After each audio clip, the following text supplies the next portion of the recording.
Hello and welcome to another video from the only channel you need to not only survive the current apocalypse but actually enjoy it. And today's video is just going to be the concluding video about my Ozark Trail two-man tent.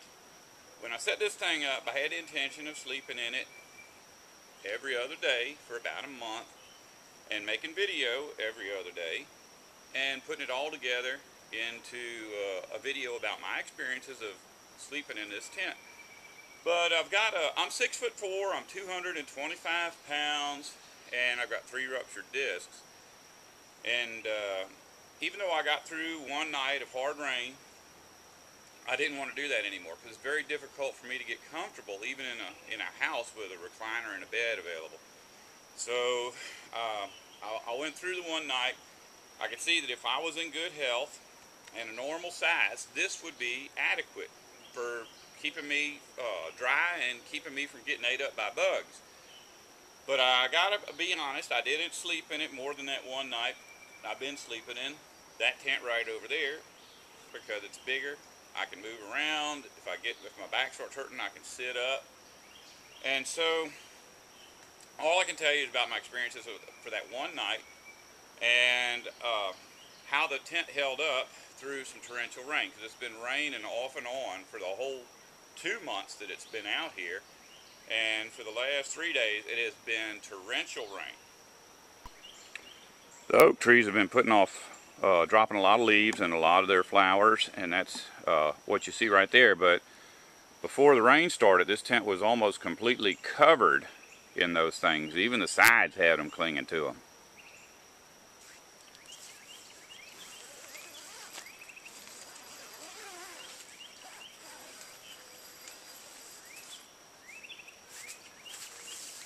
I put a lot of straw under this thing so that the center of the tent would be elevated and you'd have this little trench all the way around the outside. Well, I went in here and I went all the way around and did not see a single drop of water in that trench. The only water I saw was here, and that came off of the flap whenever I opened up the door of the tent. This tent is marketed as a two-man tent. However, the dimensions are clearly stated in the description, so if you purchase this as a two-man tent, it's pretty much your own fault. My toes are touching this end, and my head's touching the other end, but I'm 6'4", and I do believe that the tent is actually 7 feet. This tent stayed out here long enough. I think it's time to take it down, drag it up to the house, and scrub it real good, let it dry, and put it away for emergencies. First thing you do is take the rain fly off, and I'm going to show you what this looks like without a rain fly.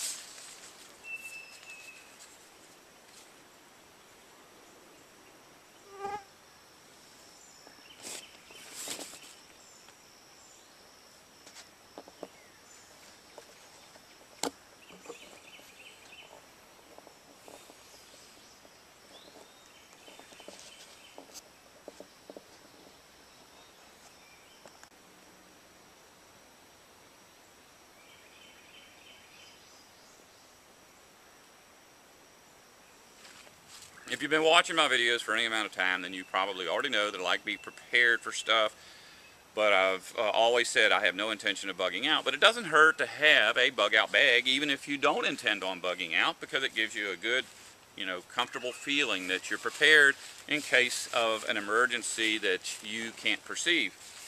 And I think that this does that. I'm glad I have it. I have no intention of using this tent for camping. I've got 2 great big tents that I love to sleep in. And the only camping I'm going to ever be able to do is right here on my property.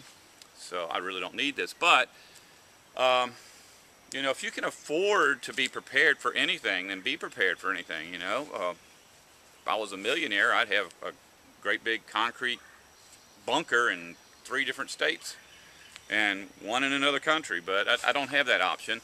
In fact, if I was to get an emergency bug out tent, and it was any tent I wanted, I would get one of those blizzard proof tents. And that would make me feel even better than this one does. But, you know, I don't have hundreds of dollars to spend on a bug out tent, but I did have 30 bucks.